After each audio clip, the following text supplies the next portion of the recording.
Power politics. According to Donald Trump, he runs the country and the world. That is what he told The Atlantic about his view of his second term in office.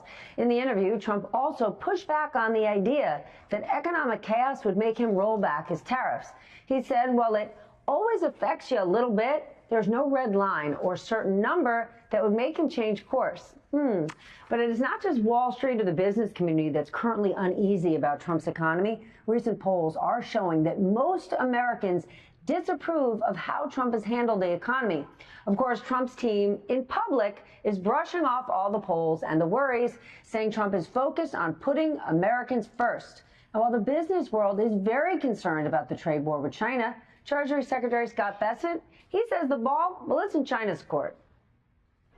I believe that it's up to China to de-escalate because they sell 5 times more to us than we sell to them. And so these 125, 145% tariffs are unsustainable. Meanwhile, Congress is back after 2 weeks off, and now Republicans in the House and the Senate have got to figure out how they are going to actually deliver Trump's agenda, including, of course, massive tax cuts and how they're going to pay for them. Today, Speaker Mike Johnson, stay with me for this. Speaker Mike Johnson met with the president and said the next few weeks will be critical. He has vowed to get the bill on Trump's desk by Memorial Day. Okay, Memorial Day. But the Senate leader said it could take a little bit longer than that. And then Secretary Bessent, who also met with congressional leaders today, set a new goal to pass the bill by the 4th of July. But put all of those timelines aside, I have called source after source after source, and none of this makes sense, at least not to me. The administration has pitched the use of tariffs in several different ways, but the scenarios don't support one argument. They actually cancel one another out. Secretary Bessent has argued that tariffs will pay for the tax cuts and pay down our massive debt. Those are his top 2 priorities. But at the same time, he is the chief tariff negotiator and has argued some of the tariffs imposed are untenable and is actively working on a number of deals. So my question, if we get the trade deals done and we drop the tariffs, how are we going to pay for the tax cuts and pay down our debt? Luckily, I have really smart guests here tonight. Maybe they can answer it. Our leadoff panel, Ron Insana, is here. CNBC senior analyst David Drucker, senior writer at The Dispatch, and Tyler Pager, New York Times White House correspondent. His upcoming book, 2024, How Trump Retook the White House and the Democrats Lost America, is out this summer. Ron, this doesn't make sense to me. How about you? Well, no, because the president added another wrinkle, which was that he was going to eliminate the income tax for people making less than $200,000 and use the tariffs to pay for that. And at one juncture, he even said possibly eliminating all income taxes. You would require tariffs of about 125% to raise the $4 trillion plus that we gather in income taxes from individuals every year. So they have competing explanations for how they're going to use the money. The math ain't mathing, as they like to say these days, and there's just no explanation, no cogent explanation as to how they're going to accomplish all these things, particularly when you're talking about these tax cuts, which are not just an extension of the current cuts that were passed in 2017, but also additional cuts that could add anywhere from $5 to $11 trillion to the national debt over the next 10 years. David, Donald Trump has very, very loyal supporters, and he is a very, very good salesman, but the numbers don't lie. Can he continue to say things like this? We're going to cut taxes for everybody making under 200 grand when the numbers aren't adding up and it's impacting people at every level economically. Yeah, I think there are a couple of different issues there. Remember, the president has campaigned on, and what's going to be in this reconciliation bill, at least we think, is an elimination of taxes on tips, an elimination of taxes on overtime, and an elimination of taxes on Social Security income, as well as a new tax deduction for financed automobiles as long as they're American-made. So there's a lot that congressional Republicans have to try and slip in here, and they have to try and figure out how to make the numbers work, because in reconciliation, things have to balance out. That's how you're able to do it this way and avoid the filibuster. I think for the president's loyal base, they're going to give all of this time to shake out, and they have a lot of faith in Trump from their point of view as a businessman who knows how to deliver. And there's a deep distrust in government and institutions. And so when eggheads like us argue about math, They just say, you are the guys that have been arguing about math for years, and you got us into the Great Recession, and you mishandled the pandemic, and we're just pretty much done listening to you for the time being. Now, if the economy were to sink to particular levels, that base gets whittled away a little bit, and you start to lose not only massive amounts of independent voters, but you're going to lose some percentage of Republicans, and then the president and his party are in trouble. But I just think it's too soon to say that we're going to get there, because we're not there yet. But we are hearing the warnings, right? Karl Rove goes on Fox News and says Donald Trump is in very bad shape on the economy. And yes, Karl Rove isn't inside the White House, but he is certainly a Republican this White House listens to. Tyler, what are they saying behind the scenes?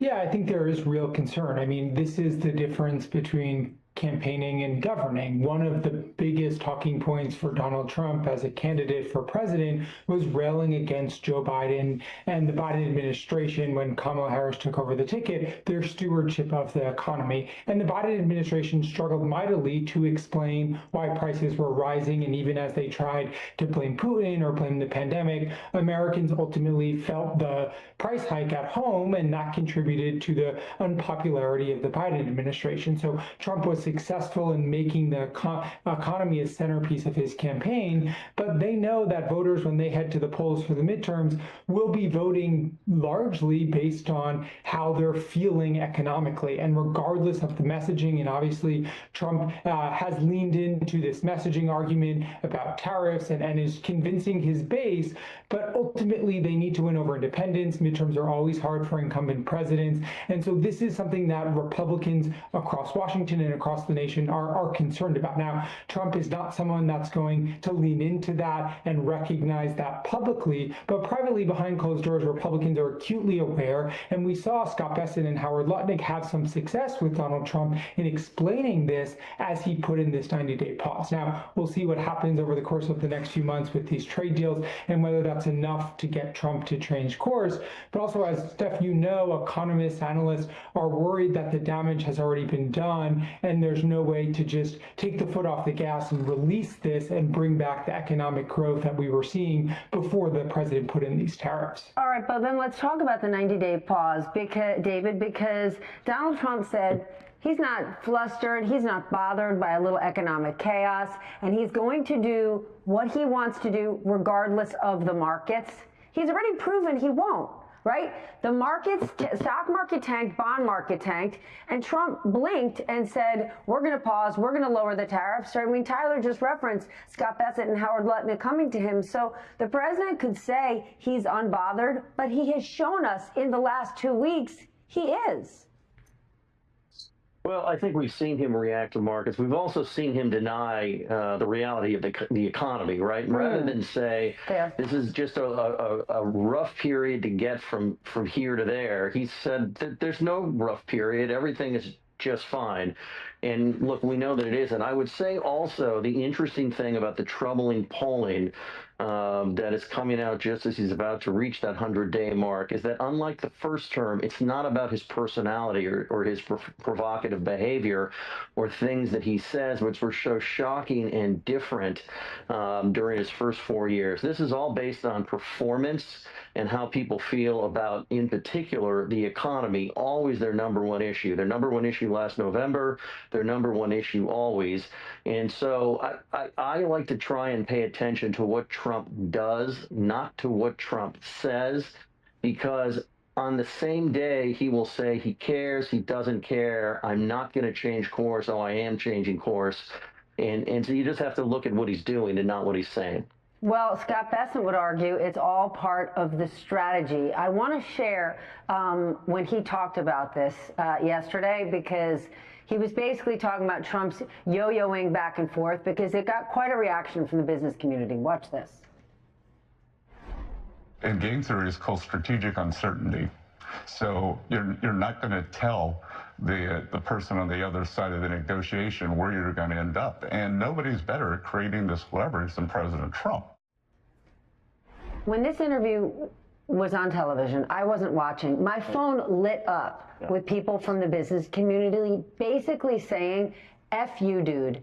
How can you say to the American people, businesses big and small, oh, it's strategic chaos. Nobody's better at this than Donald Trump. Because the business people watching this are saying the businessman Donald Trump went bankrupt 6 times, and we're praying and hoping that's not us. Right, and the actual term in geopolitical terms is strategic ambiguity, which is to keep your foes guessing with respect to what you might do next. I don't think you want to do this on the economic front, because the consequences, as you indicate, for real people are quite important. When you look at what's going to happen in the next couple of weeks, and you hinted about this at the top of the show, we're going to see empty shelves. We're going to see price hikes, and we already are. We're seeing even some of these Chinese importers like Temu and Shein, raise prices 377% for items that Americans have become accustomed to being extraordinarily inexpensive. So while this strategic uncertainty is going on, it's also uncertainty for every American, it's for every American business, and anybody who's trying to make sense of this plan. And someone also said in the president's cabinet, it was Scott Bessent, that businesses make plans and buy inventory ahead of disruptions like this. No, they don't. No, they don't. They absolutely do not. Do you think they've loaded up on Halloween costumes and school supplies? No, they absolutely haven't. And small toy makers are getting killed right now. Crushed. Small toy makers. But